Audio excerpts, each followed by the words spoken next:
Coach Jordan, first things first, congratulations, runner-up finish here at the Ironman. And you know what? I usually get to talk to you every year, but it hinges upon your performance. Three champs today. 3 champs today, and Rocky picks up a fall with 3 seconds left. 3 Jordan boys, all Ironman champs. I don't know if anybody's done that, Coach, but congratulations on that. But what's going through your mind as Rocky's working to get that last takedown against Sondland? Well, the last 15 seconds was just kind of crazy with Rocky at that last shot, and the guy was pinching his head, and I just said, you got to attack the head. I said, let go and turn to the head. He turned towards the head, and next thing you know, we got the kind of defensive pin, and let me tell you what, it was happening. He was buried, like for a while. I didn't think they were going to call it. That's what I thought. You're at least going to get the 2, right? Yeah. So, like, you know, Rocky, all of them have just blown up in size. You're the runt now. So I've been telling you, you're the smallest guy. I'm a little taller than Mick, but he's still. But he's bigger. Yeah. He's got more HP, right? You look at that. Seb, I'm getting old. They all have more horsepower than me right now. You know? but it's just impressive, you know, just like looking at how they've grown in size. Rocky's going to be the biggest one. And Bo's a monster. They want Rocky at 74. Ohio State does. So I said this year we're not going to cut a lot of weight. Let's just develop. And that's what we're working on right now. But you know, tonight, hey, I'm really happy. We had 3 champs. Blair had 2. And you know what? I've been really blessed. I've got to coach. All my boys have won an Ironman title, and man, I got to be one of the happiest dads around, you know, and I got to sit in the chair to watch them do it. I look at it, and you guys won this tournament with David's team. And you won this twice or once? We've won it twice. Won it twice, and then you were national champs one of the years, and maybe not one of the others because you lost the duel to Blair. Right. The big crux of a lot of these guys' arguments is that Blair or the Graham doesn't leave Ohio. Okay. Why do they get that impression that you don't leave Ohio? You are going to the Beast, right? No, we are going to Detroit Central Catholic in early mid-January, January 13th and 14th, and we're going to take on Davison as well as DCC, and they're both ranked in the country, and we're going there. Honestly, the reason why we just don't have a lot of money. We're a public school. Everyone thinks we're a private school. We're not. We're a public school, and it's hard to go out and raise money to go to all these tournaments. You know, I've been to the Beast, I've been to the Clash. They're great tournaments, but they cost a lot of money. I want to press you a little further on that. If you had the money, if you had the resources, would you be more willing to go to those? Of course, you know, and we have, and you know what, the Beast came to with a proposal, but still, you know, we have to rent a charter bus, go out there, or fly. If we fly, we just can't fly. That costs us way too much money. That's you know, and the Clash the same way.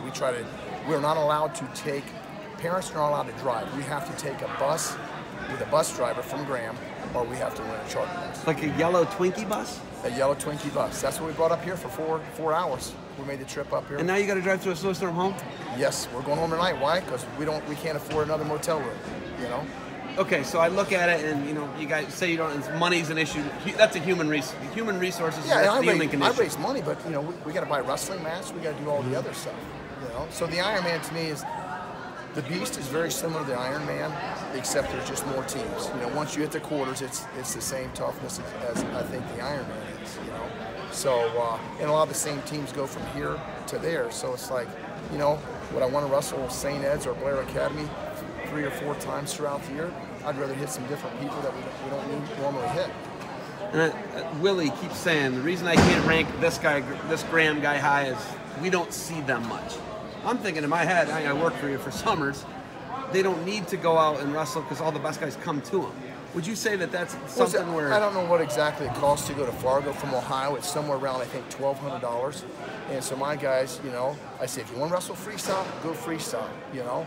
And if you don't want to wrestle freestyle, hey, you're going to stay home and train every evening at my camp. So you're going to get a lot of matches in as well. And it's not going to cost you $1,200. But I've had the David Taylors, the CP Slaters, the Dustin Slaters that have went out there and won the tournament or placed really high. But if they don't want to go, let's stay home and train.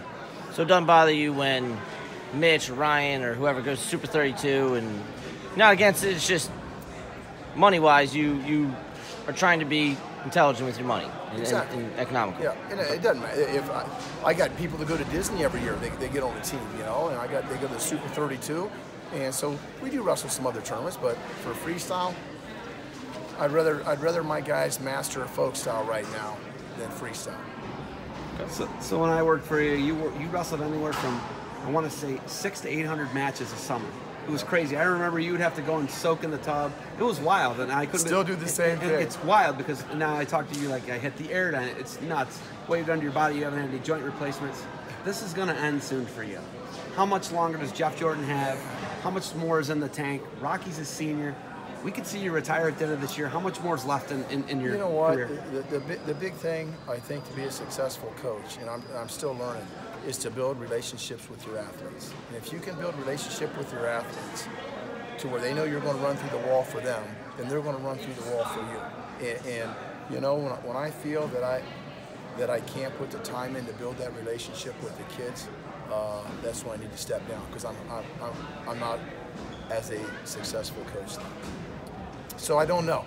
Maybe after this year, it's just me and my wife will be empty nesters. Maybe I'll be in Florida this time and don't have to worry about the snow, and I can be catching bass down there. Can't hunt. I can't hunt really yet. You can't hunt in Florida. It's no good. Gator hunting maybe. Okay. That's right. So who's the next Graham head coach? Is there anyone in mind? Does Coach Lang come back from Rudis? Where do you go from here? Mickey, Bo, where do you go here? Who do you name? How does that work? You know what? Me and the athletic director, we might sit down when that time comes, whether it's 8 months from now or a year from now or 3 months from now. We're going to sit down and you know, I'd like my boys to come home and stay involved. Graham has been very good to the Jordans. You know, they gave me a great job of coaching. I've been the head coach for 17 years, and you know what? It's been fun. So we'll see how it all shakes out. So you don't know where you're at with it yet. You can't give me no at. definitive answer. All right. Last thing I got for you is the fashion and the vests are fire. The turtlenecks. I'm always talking to your boys about it. Where do you get this fashion sense from? I don't. You know what? Actually, I used to always hurt my neck and always wanted something to keep my neck warm. All right, and that's when I started wearing turtlenecks when I went to a tournament, just because I've lost some mobility. I've had 2 neck surgeries. I've had 2 ruptured discs. So I started wearing that, and I wore a vest to keep my neck warm. It just kind of stuck with me. When I'm at wrestling tournament, I just feel like I need to wear the vest. Plus, I keep all my nose plugs in here. If somebody gets a bloody nose, I can pull them out real quick. Those are designer jeans. I got to point that. I've called you on this before. These are Bo and Mix that they can't wear anymore. That's like right. You said, we talked about this than before, me. right? Exactly. And, you know, being a private guy, you know, you don't do a lot of press. You don't talk to a lot of people. Is that just kind of who you are as a person, do you think? Yeah. You know what? It's not never about me.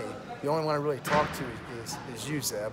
And I'm being honest. It's all about the kids. It's never been about me. No, man. I actually a couple questions for you. Would you have preferred CKLV this weekend? And, you know, I guess what I'm asking is, how do you feel when you're watching Bo and Mick?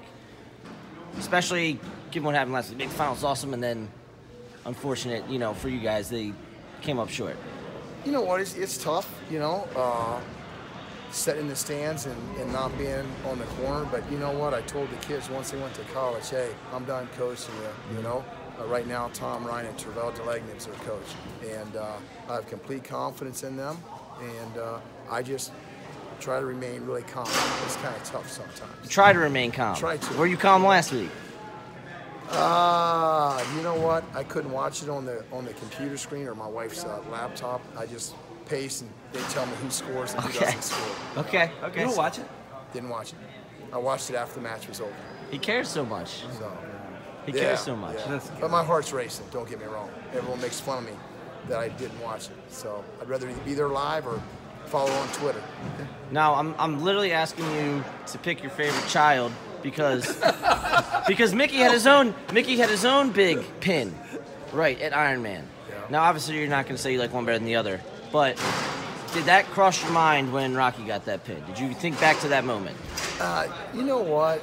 Like I said, I've been blessed. I got to coach all 3 of my boys when they won an Ironman title. You know, I think the first time Bo wrestled Martinez, you know, was a great one. And then all of a sudden, Walsh Jesuit calls me up on the phone the next year and says, what weight is Bo Jordan going for the Ironman? This is Bo's senior year. And I go, why? He said, because Isaiah Martinez says whatever way Bo's going, he's going that way too. And instantly, the heart starts racing, you know, as a dad. And I go, he's going 160. Well, Martinez is going to go 160, so it's like, Bo, we got him again, you know. So But those were exciting matches. Mick beat Heil in a great match, and then turned around and lost to Pico in the finals that year, and then he wins it the next year. So we've had some barn burners up here at the Ironman tournament. Beautiful, beautiful stuff, Coach. I think that's all. I'm glad you answered the travel question. Do you like being a grandpa? Yeah. How about Tell that? me about that. I love it. What kind of grandpa? Are you a softie? Be straight. It's the worst. I'm so soft. We watch the kids. Bo and his wife Ashley, a lot of times Ashley will run them home, and her and Bo will have a date. You know, if they haven't had a date in 2 weeks, and they'll spend the night. And they get up every morning, they come running downstairs to see Grandpa, and they jump in bed with Grandma and Grandpa. So it's a blast. I love it. All right, Coach. Safe travels to you guys back home. I'm gonna snap a selfie with you real quick if you'll have it. Yeah. All right. And congratulations to you guys on 3 champs.